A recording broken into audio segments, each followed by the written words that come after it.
It's day 3 of the 30-day HTC One X Plus challenge, and today I'm talking keyboard, battery life, web browsing, and more. I'm Aaron from PhoneDog.com, and let's see if it holds its own against other devices in the market.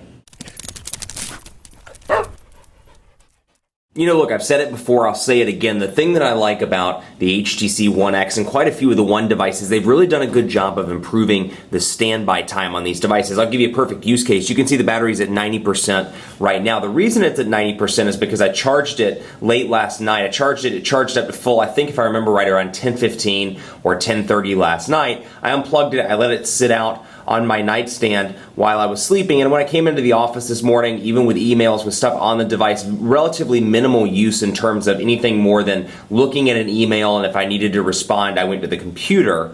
I got about 93% on the battery as of this morning. So standby time is fantastic. The thing that I'm concerned about, it does have a 2,100 milliamp hour battery. I'm concerned about actual use because I've noticed that it does decline relatively quickly when I'm using it on a day-to-day basis and using it like in the course of a business day or the course of when I'm responding from the device with emails or I'm making phone calls or text messages, things of that nature. So that's something to keep in mind. That said, the standby time I have been very impressed with. I want to show you this as well. Forgive me while I pull away here. I'll show you this John demo. I have a demo text message thread because I can't show my personal messages on camera, but you can see here it actually looks like it blends in with my desk. But you can see this is something I like a lot about the One X Plus, and you can get this on the Droid DNA as well, thanks to HTC Sense version 4 Plus. You get the option to personalize the text message area, and I've shown this off on reviews and dogfights. I've shown it off quite a bit, so forgive me if you've seen this and you're like, you're showing the same stuff over and over again. This is something I think that's really cool about the One X Plus and something that's really a good driver to get people over onto this device because I think it's all about personalization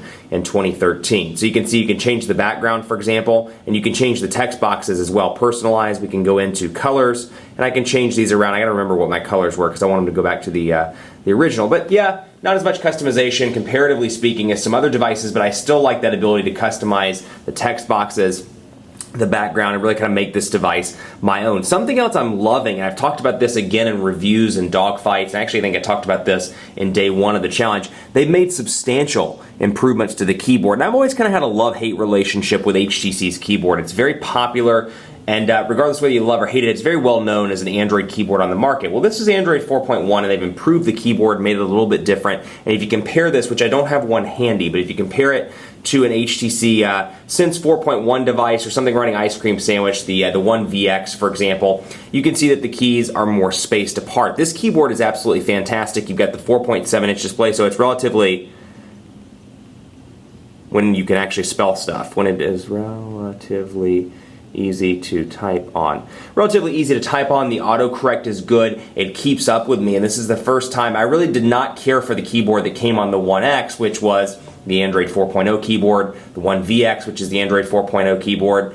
Didn't care for it at all. The keys are too close together. I think it's very hard to type on. This is one of the best Android keyboards I've worked with, so this goes right up there with stock Android keyboard for me and some of the other third-party alternatives on the Google Play Store. So very impressed with the keyboard on this device as well. Also impressed with the web browsing. You know, this is something that comes with AT&T devices. You've got this little bar down here at the bottom, but you know what? It does go away and minimize itself when you're actually browsing the web. So I've got my tabs, my menu. Overall, pretty easy to browse. I will say again, I'm coming from the Galaxy Note 2, so I'm used to a big 5.5-inch display.